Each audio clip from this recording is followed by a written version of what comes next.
Welcome to Buckeyes Tomorrow Morning for Friday, November 17th. I'm your host, Tom Orr. The Minnesota game is tomorrow, the game against Michigan in 8 days. Today we're talking to our buddy Ross Fulton, the X's and O's guru at BuckeyeHuddle.com. And when we talk to Ross, we're talking about Jeff Ruby's Steakhouse. They sponsor all of Ross's segments here. The award-winning upscale steakhouse in downtown Columbus, named one of the top 50 steakhouses in America by Food Network. Visit jeffruby.com/Columbus to learn more. Check out the menu and make a reservation today. All right, Ross, we're going to be talking about Ohio State being a little short-handed on defense last week, and a lot of those injuries sound like they're maybe not long-term, but Lathan Ransom, that bandit boundary safety spot, that might be a little bit more of a concern for Ohio State. We're going to be talking a little bit about how the absence of Ransom maybe changed some things, and sometimes Ohio State handled that well, and sometimes Ohio State maybe did not handle that well last week against Michigan State. Let's start with there weren't that many big plays that they gave up, but one of them was right in the first quarter, about halfway through the first quarter, long run. What happened here? Yeah, I think you saw the cumulative effect of people being out, not just Ransom, but also Josh Proctor and Tommy Eichenberg. And so that came in a couple ways. I thought that they were pretty basic in what they were doing. Like on this play, they are just running a basic cover three, spun down to the field. And like, they just haven't been a very cover three heavy team this year. But we saw especially just like cover three sky, like your base cover three, but saw a lot of it against Michigan State. My guess is probably, more so than anything the Michigan State did, that they decided to play cover three, just lack of, you're missing your Mike and your two starting safeties. So probably trying to keep things pretty simple. And, so it gets them on this play too. And then you notice the lack of, so they're running cover three, spun down to the trips for Michigan State, and Michigan State runs counter OH away from that. So we talked about counter OH a lot for the Ohio State offense. Here you see it for Michigan State. So they're outnumbered already away from the trips. And, again, you just now they got Malik Hartford down. You have your two linebackers, Cody Simon playing Mike for the first time this year in meaningful minutes. And you just got to get over the top. Jack Sawyer spills the football, and you just need guys to get, whether you're reading pullers, getting outside, and basically they just get out leveraged.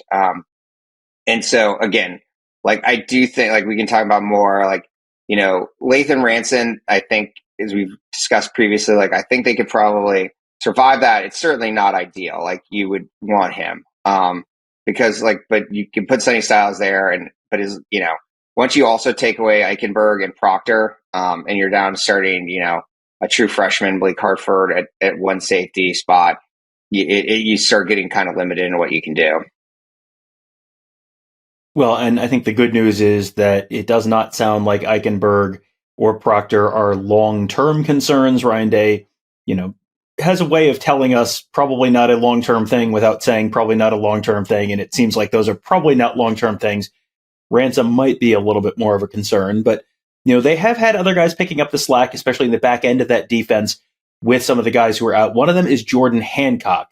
This is the next one. You talked about Jack Sawyer spilling it outside and no one being there. On the last one, here's one where Jordan Hancock spills one outside and someone is there, and the Buckeyes end up picking up a loss of yardage on this play. Yeah, I think this shows you, it's an arc read, RPO actually, and or read play, I should say. And, it just shows how effective Jordan Hancock is as a run defender, which is a pleasant thing when you have a cornerback playing nickel.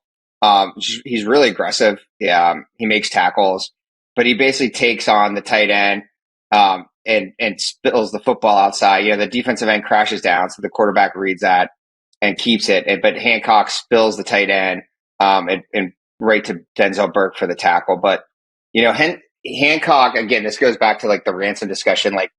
Even before Ransom got hurt later in the Wisconsin game, they already were playing Hancock full time at nickel. And part of the reason they could do so is because of how good he is against the run. The nickel's not in the fit a ton already for them. But he can be very effective doing it.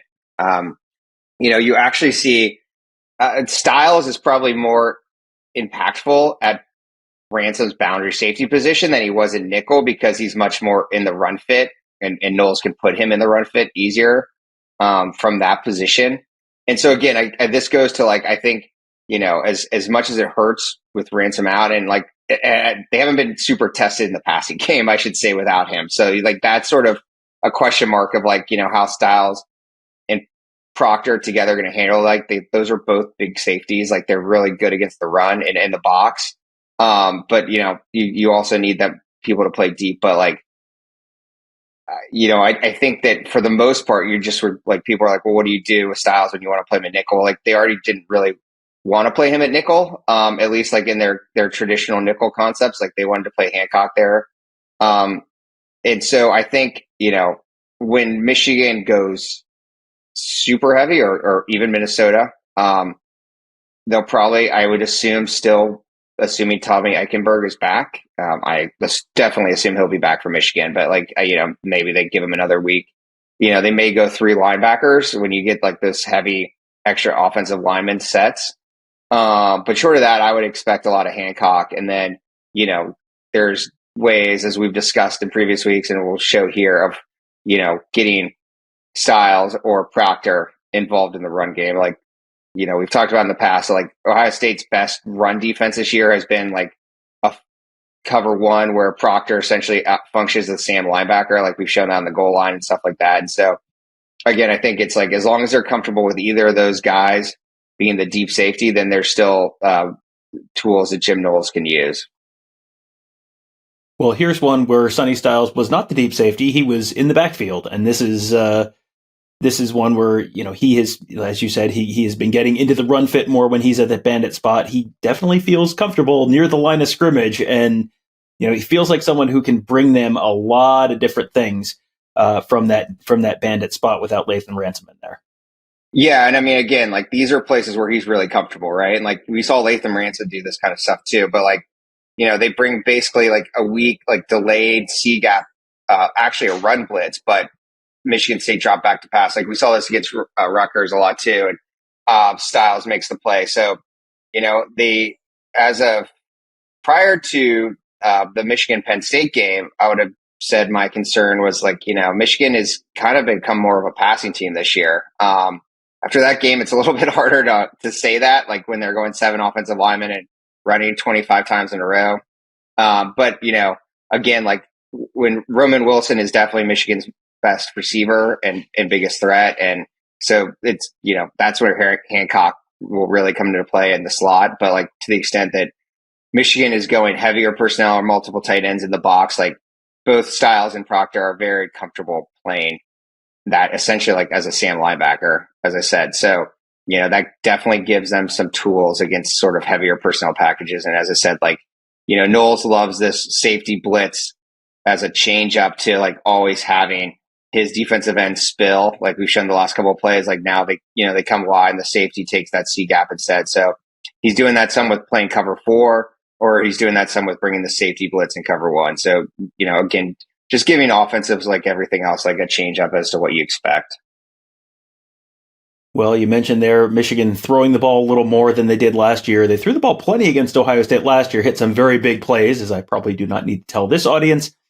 But last weekend against Michigan State, the Buckeyes did a pretty good job defending downfield. Now, the Michigan State offense and the Michigan State quarterback and the Michigan State wide receiver talent, not what they will face next week in Ann Arbor by any means. But still, this felt like this was probably, at least a positive indication for Ohio State for what that might look like in Ann Arbor. Yeah, and I think I grabbed this play because I do think even with the injuries, like you could just continue to see them sort of build on the pass defensive scheme some. Like I thought they did a nice job. There's a few plays where Michigan State tried to stack the receivers, and like Hancock and Denzel Burke like handled like the different levels. You have to play like one guy up on the one guy bump and run, one guy deep, and like broke on the ball effectively on those sort of stacked formations. And similarly, like here, they run Tampa too, but like one difference from what we showed against like Notre Dame, for instance, is like here they're carrying routes. So instead of just spot dropping to a spot, and Notre Dame had some success with their tight end down the seam, like here you get Cody Simon as the Mike in the Tampa or the pull runner. He's carrying a route. You have Styles carrying the wheel route vertical. So like those are, things that you can use to defeat zone coverage. That so you have some man principles within the zone. So again, like just seeing more and more concept diversity. You know, as I said, they kept things a little basic, particularly early, but like still saw cover 4, still saw some quarter half. And you know, here you see them doing some matching within those. So you know, still building on things. Again, I think they've been fairly vanilla, both up front. You know, there hasn't been a lot of stunting or you know, line movement the last couple of weeks, and also in coverages at times. But you know, I think as guys get back and they obviously gear up to play Michigan, you'll see a lot of that stuff come to the fore again. Yeah, we talked yesterday about how the offense was building. We talked today about how the defense is building. No question what that is building to. That is the game up north in Ann Arbor against Michigan, 8 days away. Can't believe it is almost here. We're going to be talking a bunch more about that game coming up in the next week over at BuckeyeHuddle.com. You can find us on the Huddle board. That is where you can. It is presented by Jeff Ruby's Columbus, and that is where you can find Ross and Mickey and Devin talking about all this stuff. You can also find the version of this episode with the video from the game, so you can actually see what Ross is talking about. That is a member-exclusive feature for our members at BuckeyeHuddle.com. So if you want to see it, that's the place to do it on the Huddle board presented by Jeff Ruby Steakhouse. And this episode as well presented by Jeff Ruby Columbus, proudly offering nationally acclaimed USDA prime steaks, seafood and sushi, impeccable service, live entertainment, and an attention to detail that is simply unmatched. Visit jeffruby.com/Columbus to learn more, check out their menu, and make reservations today. That will do it for today. Thank you guys all for joining us. Have a great day. We'll talk to you tomorrow.